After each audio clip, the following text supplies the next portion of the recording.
எஜமானன் நீங்க தானே, என் எஜமானன் நீங்க தானே, எஜமானன் நீங்க தானே, என் எஜமானன் நீங்க தானே. உன் கரத்தையே நோக்கிடுவேன், என்னை என்றும் நீர் நடத்திடுவே. ஆண்டவரும் உலக இரட்சகருமாயிருக்கிற இயேசுவின் நாமத்தினாலே காலை மன்னா நேரலாகி உங்களை இந்த நாளிலும் சந்திப்பதிலே அடிமை மிக்க மகிழ்ச்சி அடைகிறேன். ஆண்டவர் சொல்லியபடியே அவர் உங்களை என்னையும் 1000 மடங்கு ஆசீர்வதித்து நம்மை உயர்த்துவாராக. ஆமென். கர்த்தருக்கு ஸ்தோத்திரம். இந்த 2220வது காலை மன்னா நிகழ்ச்சிக்கு நான் உங்களை அழைத்து செல்ல விரும்புகிறேன். அதற்கு முன்பதாக மிக முக்கியமான காரியத்திற்காக ஜெபிக்க வேண்டும். எதுக்குன்னு பார்க்கும்போது நாட்களிலே நாம் தேர்தலில் ஓட்டளித்திருக்கிறோம்.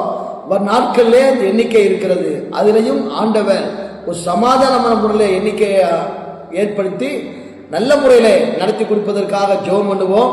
ஆண்டவருக்கு சுத்தமானவர்கள் ஆட்சி பீடத்திலே உட்கார்வர்களாக. ஆமென். ஸ்தோத்திரம். இந்த 2220வது காலை மன்னா நிகழ்ச்சியில நான் உங்களுக்கு ஒரு வார்த்தையை தீர்க்க தரிசனமாக சொல்ல விரும்புகிறேன். அது என்ன வார்த்தைன்னு பார்க்கும்போது சொல்லப்பட்டிருக்கிறது, நீ பயப்படாதே. இதுதான் தீர்க்கமான வார்த்தை. அல்லேலூயா. ஆண்டவர் நம்மை பற்றி சொல்லுகிறார், நீ பயப்படாதே. அல்லேலூயா. உன்னுடைய பிரச்சனைகளை குறித்து, உன்னுடைய வியாதியை குறித்து, உன்னுடைய கடன் பாரத்தை குறித்து, உன்னுடைய குடும்ப சூழ்நிலை குறித்து நீ பயப்படாதே. ஆண்டவர் தெளிவா சொல்லியிருக்கிறார். இஸ்ரவேல் ஜனங்களை கர்த்தர் அதுக்கு முன்பதாக ஒரு வசனத்தை வாசிக்க கவனமாய் கேளுங்கள். ஏசாயாவின் புஸ்தகம் 41ஆம் அதிகாரத்திலே 10ஆம் வசனத்தை சொல்லப்பட்டிருக்கிறது, நீ பயப்படாதே. அல்லேலூயா. ஆண்டவர் வார்த்தை சொல்லிட்டார் அப்படின்னா சரி, நீங்க ஒருவேளை ஏதோ ஒரு காரியத்திற்காக பயந்து கொண்டு போய் இந்த செய்தியை கேட்டுக்கொண்டு இருக்கிறீங்க. ஒருவேளை உங்களுக்கு இருக்கிற பலவிதமான வியாதியை குறித்து நீங்க பயத்தோடு கூட செய்தியை கேட்கலாம். அல்லது உங்க குடும்பத்து மேல இருக்கிற பொருளாதார பற்றாக்குறையை நினைத்து நீங்க பயந்து கொண்டு இருக்கலாம்.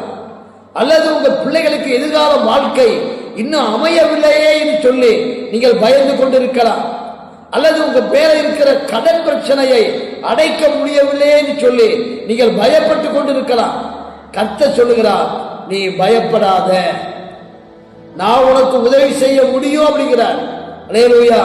இஸ்ரவேல் ஜனங்கள் எகிப்தை விட்டு வெளியே வந்தபோது அவர்கள் செங்கடலுக்கு முன்னால இருந்து கொண்டு பயந்தார்கள். எல்லாரும் கூண்டோடு சாக போகிறோமே என்று சொல்லி பயந்தார்கள். ஆண்டவர் அவன் பயத்தை போக்கினார்.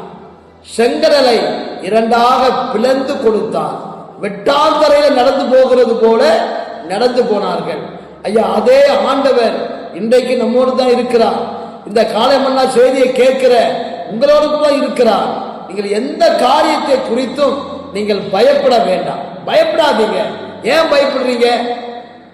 உங்களுக்கு என்ன பாஸ்டர் சொல்லிடுங்க பயப்படான்னு சொல்லி முடிஞ்சிட்டுனா நிறைய காரியங்களை நாங்க சமாளிக்கிறோம் பாஸ்டர். ஆண்டவர் சொல்றாரு, இஸ்ரவேல் ஜனங்களுக்கு செங்கடல் இருக்கு, மரணம் கூப்பிட்டுக்கிட்டு இருக்கு, வா வந்து விழித்துளி கூப்பிட்டு இருக்கு, பின்னால பார்வோன் சேனை விரட்டி வந்துகிட்டு இருக்கிறது, அந்த பக்கம் இந்த பக்கம் போக முடியாது, படைகள் சூழ்ந்திருக்கு, மரணத்துடைய விளிம்புல நிக்கிறாங்க. ஏன் குடும்ப பிரச்சனைனால மரணத்தின் விளிம்புல நிக்கிறீங்களா?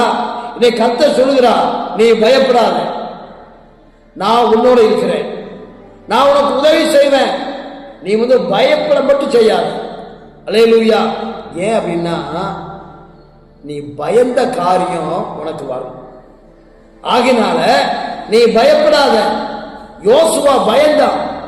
எப்படி இவ்வளவு பெரிய ஜனங்களை நாம் நடத்துவது என்று சொல்லி யோசுவா மோசேக்கு பிறகு அவன் பயந்து நின்றான். கர்த்தர் சொன்னார், பயப்படாத, நான் உன்னை விட்டு விலகுவதும் இல்லை, உன்னை கை விடுவதுமே சொல்லி வாக்கு பண்ணினார். அல்லேலூயா. அதே இயேசு கிறிஸ்து இன்றைக்கும் வல்லமை குண்டாதவராய் உங்களோடு கூட பேசிக் கொண்டிருக்கிறார் இந்த வார்த்தையின் மூலமாக.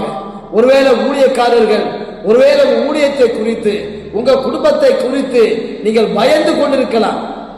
நான் இவ்வளவு காலங்கள், இத்தனை ஆண்டுகள் நான் ஆண்டவருக்காக ஊழியம் செய்கிறேன், இன்னைய ஊழியத்தில் ஒரு வளர்ச்சியை பார்க்க முடியவில்லை, சபைக்குள்ளே ஆத்துமாக்கள் வர முடியவில்லை, என்னுடைய சுவிசேஷ ஊழியத்திலே எங்கும் அழைக்கப்படவில்லை, நான் மிகவும் கஷ்டப்படுகிறேன், எனக்கு இத்தனை பிள்ளைகள் இருக்கிறார்கள், எப்படி கரையேற்றுவது சொல்லி எனக்கு புரியவில்லை என்று சொல்லி ஒருவேளை நீங்க பயந்து கொண்டிருக்கலாம். கர்த்தர் சொல்லுகிறார், அருமையான ஊழியரே, நீங்க பயப்படாதீங்க, நம்மை அழைத்தவர் உண்மையுள்ளவர், அப்படியே செய்வார். அல்லேலூயா. உங்க எதிர்காலத்தை குறித்து, பிள்ளைகளுடைய எதிர்காலத்தை குறித்து நீங்கள் பயப்படாதீர்கள். பெரிய காரியத்தை உங்களுக்கு செய்வார். நான் நம்புறேன், ஆண்டவர் உங்களுக்கு பெரிய காரியத்தை செய்வார். ஆண்டவர் நல்லவர்ங்க. நானும் சில காரியங்கள் பயந்தா இருந்தேன், அது அப்படி ஆயிருமோ இப்படி ஆயிருமோ, எப்படியும் ஆகாது. அதே போல யோசுவா பயந்தான், ஆண்டவரே மோசேயே வந்து பாருன்னு சொன்ன மக்களாச்சே, இந்த மக்களை நீ விட்டு வைப்பாங்களா அப்படின்னு ரொம்ப பயந்தான். ஏசப்பா சொன்னாங்க, நீ பயப்படாத, நான் உன்னை விட்டு விலகுவதும் இல்லை, உன்னை கை விடுவதும் இல்லை, நீ ஒன்ன செய், நீ பயப்படாத, பயப்படாத, நீ பலம் கொண்டு திடமாக, அவ்வளவுதான். நீ பயப்படாதீங்க, ஆண்டோட ஜெபம் பண்ணுங்க, அற்புதம் நடக்கும். ஜெபம் பண்ணுவா. அன்பின் பரலோக பிதாவே, உம்முடைய குமாரனாக இயேசுவின் நாமத்தில் நன்றியோடு துதிக்கிறேன். யாரெல்லாம் பயந்து கொண்டு இருக்கிறாங்களோ அவங்களை பாதுகாத்துக் கொள்ளுங்க, பயப்படாமல் இருக்க உதவி செய்யுங்க. இயேசுவின் நாமத்தில் பிதாவே.